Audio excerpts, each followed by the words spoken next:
Bienvenidos. Hoy hablaremos sobre desnormalización en bases de datos.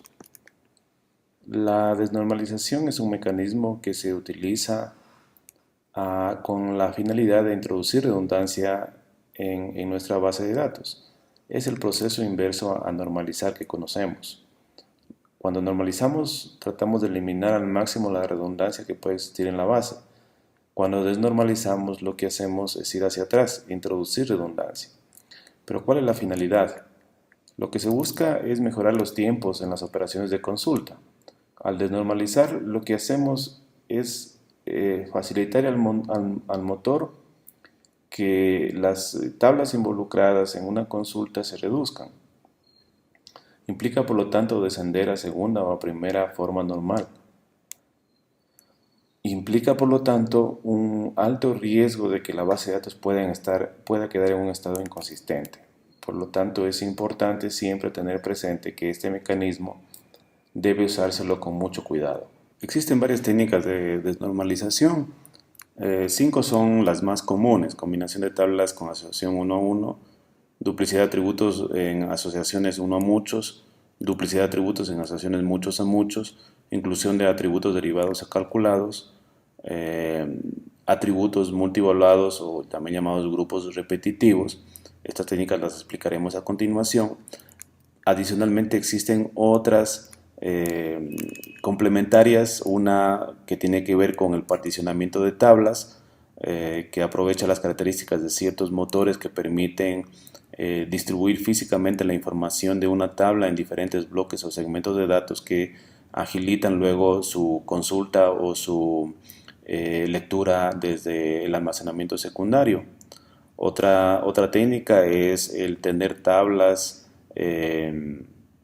destinadas únicamente a la extracción de información. Básicamente tablas donde tengo replicada la información de las tablas origen y que me sirven específicamente para operaciones de consulta de datos. Ahora hablemos de las técnicas principales que habíamos mencionado.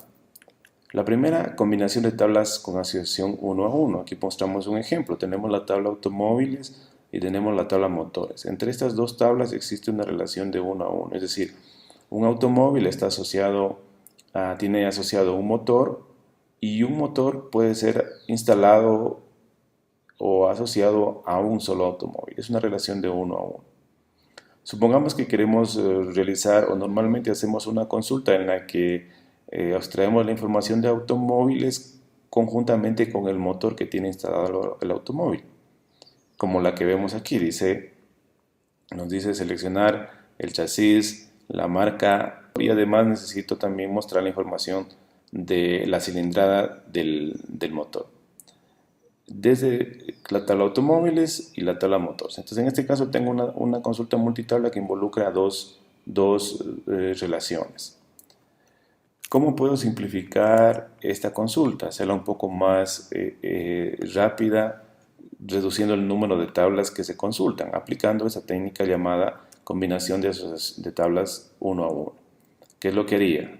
Lo que hago en este caso es dejo solo una de las dos tablas y todos los atributos, todos los campos, en este caso de la tabla motores, los combino en la tabla automóviles y por lo tanto elimino la tabla motores. Al hacer esto, se simplifica la consulta y me quedaría así. Selecciono el número del chasis, únicamente la tabla automóviles, la marca, el modelo y la cilindrada. Todos los atributos tengo aquí. Entonces, cuando aplico esta técnica, lo que se hace es combinar en una sola ambas tablas y eliminando, por lo tanto, quedando una sola de ellas. Para las siguientes técnicas vamos a trabajar con un caso de estudio relacionado con la almacenar información de películas, donde la tabla principal es películas, donde tengo información relacionada a las películas que se están registrando. Tengo asimismo registrada información de los actores que participan en la película, los directores que han dirigido, los guionistas que han escrito el guión de la película, los estudios que han producido la película y el financiamiento que han utilizado para producirla. tengo los géneros a los que puede estar asociada una película. Una película puede tener varios géneros. Igualmente una película puede estar asociada a varias adaptaciones. Pueden hacerse varias adaptaciones en distintos idiomas, y también hay una relación con países para identificar el país donde o de dónde es esa película. Entonces, partiendo de este ejemplo, vamos a ver las otras técnicas de desnormalización que habíamos indicado. La segunda técnica refiere a la duplicidad de atributos en asociaciones uno a muchos. En este ejemplo tenemos la tabla películas y la tabla adaptaciones, entre las que existe una relación de uno a muchos. Una película puede tener asociadas varias adaptaciones. Cada adaptación corresponde a una película. En este ejemplo, supongamos que necesitamos consultar la información de las películas, es decir, con su nombre, y a su vez el nombre que ha sido adaptado a esa película y la fecha en la que ha sido estrenada. El nombre original lo tengo en la tabla películas, el nombre adaptado lo tengo en la tabla adaptaciones. En este caso involucro estas dos tablas y consulto únicamente aquellas que han sido adaptadas al idioma francés.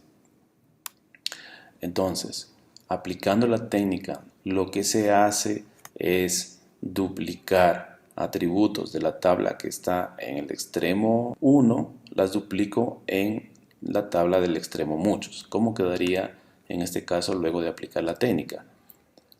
Tanto el nombre original de la película como la fecha de estreno de la película que estaban siendo utilizadas en mi consulta, las duplico o las replico dentro de la tabla de adaptaciones. En este caso, adaptaciones quedaría con sus columnas iniciales y adicionalmente el nombre original de la película y la fecha de estreno. Se duplican las columnas, no se mueven, no se eliminan de la tabla original, tampoco se elimina obviamente la tabla original.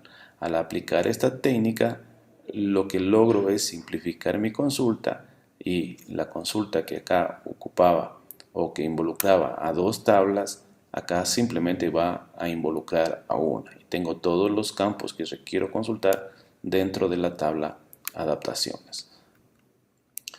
La siguiente técnica es un poco parecida a la anterior, se refiere a la duplicidad de atributos, en cambio en relaciones muchos a muchos.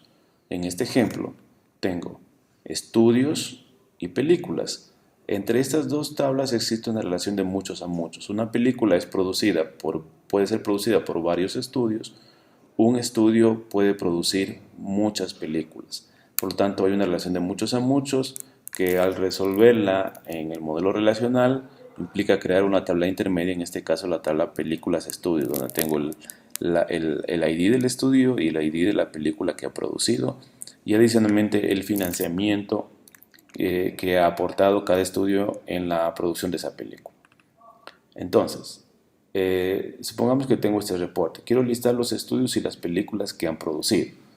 Por lo tanto, necesito la tabla estudios, la tabla películas estudios y la tabla películas. Que voy a mostrar el nombre del estudio y el nombre de la película que ha producido ese estudio y el año en el que se produjo esa película. Implica una tabla, una consulta que involucra a tres tablas. Si aplico, en este caso, desnormalización con el objetivo de simplificar esta consulta, lo que haría es lo siguiente. En la tabla intermedia se replican aquellos atributos que están siendo utilizados o consultados de las tablas extremas, de los extremos. En este caso, nombre de estudio, que estoy consultando de estudios, lo replico, lo duplico dentro de películas de estudio, y nombre original y el año de la película, que los estoy consultando de películas, también los duplico dentro de películas de estudio. Es parecida a la anterior, lo que se hace es duplicar atributos de los extremos en la tabla intermedia. Al hacerlo, la consulta que antes involucraba a tres tablas, acá involucra únicamente a la tabla intermedia y ahí tendría todos los atributos. Insisto, lo que estoy haciendo al desnormalizar es introducir redundancia. Cuando yo duplico atributos de una tabla en otra, estoy introduciendo redundancia. pero claro, estoy a su vez conllevando un riesgo que implica que en algún momento la base de datos podría quedar en un estado inconsistente. Tengo que tener mucho cuidado que al hacer esto me asegure que cuando se modifique información de una película, específicamente el nombre o el año, esas modificaciones se reflejen tanto en películas como en películas estudios. Igual, si modifico, por ejemplo, el nombre de un estudio, debo asegurarme de que ese nombre también se corrija, se sincronice en la tabla películas estudios. La técnica que se utiliza y que se suele utilizar con mayor frecuencia es la llamada atributos derivados, la inclusión de atributos derivados. En nuestro ejemplo, de hecho, dentro del modelo teníamos ya dos atributos que son considerados derivados o calculados. El atributo número de películas de actores y número de películas de directores. ¿Por qué son atributos calculados? Porque la información que almaceno aquí se deriva del resto de información que está almacenada en la base. Si yo elimino número de películas, por ejemplo, de directores, yo puedo aún así seguir calculando este valor si es que lo necesito en base a contar cuántas películas tiene asociado un director en la tabla películas directores. Si yo aquí cuento por cada persona el número de películas asociadas, tendría justamente el valor que estoy almacenando en este campo. Entonces, es muy útil este campo a efectos de evitarle al motor que cada vez que necesito esta información tenga que hacer un cálculo. Entonces, ¿cuál sería la ventaja? Supongamos que quiero listar los directores y el número de películas que han dirigido. Si yo no tuviese el atributo derivado, lo que tendría que hacer es, como mencioné, hacer un cálculo, asociar personas con directores y con películas directores, y luego agrupar la información por los nombres y apellidos del director y por cada uno contar cuántas películas tiene asociadas, que sería el número de películas dirigidas, ¿sí? En cambio, si tengo un atributo calculado, en este caso el número de películas ya incorporado a la base de datos, la consulta se simplifica. Lo que tengo que hacer es simplemente consultar de personas y de directores el campo número de películas. Se simplifica la consulta. Otra técnica común de desnormalización es la llamada atributos multivaluados o grupos repetitivos. ¿A qué nos referimos con esta técnica? Cuando desarrollamos o construimos nuestro modelo conceptual de base de datos, hay un concepto que aplica en ese caso a las características de una entidad determinada que es el cual refiere a los atributos multivaluados.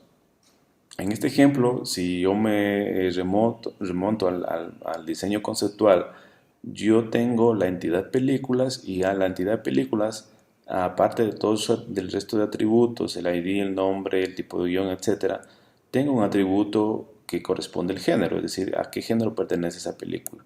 Este atributo se lo denomina multivaluado porque una película podría tener varios géneros. Esto a nivel conceptual. Traducido o pasado al nivel lógico de base de datos relacional, esto se implementaría con dos tablas. Tendría la tabla películas y el atributo multivaluado normalmente se lo resuelve con una tabla adicional donde yo asocio por cada película los géneros que puede tener, que identifican o a los que pertenecería una película. Esta sería la solución esperada o óptima, que dé flexibilidad al modelo para que una película pueda estar asociada a muchos géneros sin límite. ¿Qué implicaría en este caso si yo quiero hacer una consulta de la información? Por ejemplo, quiero ver por cada película su información referente al código, al título y al año de producción de la película, y adicionalmente quiero que me liste o me muestre los géneros a los que está asociado esa película. Si lo hago, por ejemplo, este ejemplo que muestro aquí es utilizando MySQL. En MySQL existe una función que se llama group concat, que me permite agrupar un conjunto de filas y para una determinada columna concatenar sus valores en una sola columna. Lo haría de esta manera. Tendría que hacer una consulta sobre películas y géneros, asociar estas dos tablas y hacer un agrupamiento, en este caso por cada película. Entonces me mostraría el ID, el nombre de la película, el año, y uno me mostraría todos los géneros concatenados, todos los géneros que encuentre en la tabla películas géneros. Si tengo 3 géneros, me aparecerían los 3 géneros separados por comas. Esa sería la manera de aplicar, de hacer una consulta sobre este tipo de campos o de soluciones de implementaciones de atributos multivaluados. ¿Cuál es la alternativa que existe? Que pueden simplificar la sintaxis y el tiempo de respuesta de la consulta. La manera que se puede hacer es no lo implemento mediante una tabla al atributo multivaluado, sino mediante columnas. Es decir, en vez de implementarlo a nivel de filas, lo implemento a nivel de columnas. ¿Cómo me quedaría? No necesito en este caso la tabla películas géneros, me quedo únicamente con la tabla películas e identifico dentro de esta tabla en este caso, en este ejemplo, 3 columnas que van a identificar los géneros de esa película. Claro, aquí el problema es que le estoy limitando a mi modelo a que únicamente soporte, en este caso, máximo 3 géneros. Si hubiese una película que tenga más de 3 géneros asociados, tendría que elegir de esos únicamente 3. No podría registrar más de eso, o implicaría modificar la estructura de la tabla para agregar más columnas. Entonces, aquí como que se vuelve un poco más restrictivo la información que puedo almacenar, no tiene la flexibilidad que tiene la solución mediante otra tabla, pero en cambio la ventaja es que me ayuda a simplificar las consultas. En este caso, la misma consulta anterior que involucraba a dos tablas, que implicaba agrupar las filas, que implicaba aplicar una función de concatenación en los grupos que se van definiendo. En la otra solución simplemente me quedo con la tabla películas y lo que hago es concatenar en este caso estas 3 columnas para obtener los géneros. Entonces se simplifica la consulta y por lo tanto para el motor esto va a ser mucho más rápido. Estas son las técnicas de normalización que están definidas con el objetivo, insisto, de reducir la complejidad de las consultas y por lo tanto lograr que se mejoren los tiempos de respuesta. Ahora, hay algunas recomendaciones que debemos tomar en cuenta. Debe considerarse desnormalizar únicamente cuando el rendimiento es significativamente mejor al no desnormalizar. Tener en cuenta nuevamente que esto implica redundancia de datos, por lo tanto hay un gran riesgo a que se produzcan inconsistencias en la base de datos. Ahora, si lo que busco es reducir el número de tablas con la única finalidad de que sea menos compleja esa consulta y no tanto mejorar el rendimiento, lo que deberíamos utilizar es más bien los elementos o los mecanismos que tiene toda base de datos, que son las vistas de usuario. Yo puedo crear una vista de usuario y con ellos disminuir la complejidad del acceso a las tablas. Hay que tener en cuenta también que al desnormalizar puede implicar que las operaciones de actualización se ralenticen, se vuelvan más complejas, más demoradas. Como vimos, la desnormalización disminuye el tiempo de las operaciones de consulta porque disminuye las tablas a las que se tiene que acceder, pero al introducir redundancia implica que cuando yo actualice información en la base, no tengo que actualizar en un solo lado, tengo que actualizar en varios lugares, por lo tanto será más tiempo de actualización. Si se detectan problemas de rendimiento en la base de datos, especialmente en las operaciones de consulta, debería primero optimizarse las consultas. Muchas veces los problemas de rendimiento son porque las consultas están mal escritas. revisar el modelo de datos, si es que son en las primeras fases de implementación de la base de datos, es posible que se evalúe si existe algún error en el modelo que se pueda corregir a tiempo. La otra opción es revisar la configuración de la base de datos. Puede ser que las demoras se deban a que hice una configuración por defecto del motor, no estoy aprovechando toda la memoria y la capacidad del procesamiento del equipo, etc. Entonces sería bueno, es aconsejable revisar eso y optimizar al máximo el uso de los recursos por parte del motor. Otra opción es el potencial del servidor. A lo mejor es un tema de que el equipo, el hardware, la capacidad ya está siendo sobrepasada por la carga que tiene las aplicaciones y la base de datos. Entonces es otra opción. Y como último recurso debería usarse el tema de la desnormalización. Esa es una recomendación. La desnormalización debe usarse como un recurso excepcional, dado el riesgo que conlleva. Si el tema es de que la información, el volumen de información en la empresa ha crecido tanto y las necesidades o los requerimientos de extracción, de explotación de esa información ha crecido de igual manera, tal vez se deba empezar a ver otras soluciones para efectos de facilitar estos requerimientos que toda organización las tiene. Una solución puede ser el implementar una solución de inteligencia de negocios basada en almacenes de datos. Como último recurso, insisto, desnormalizar.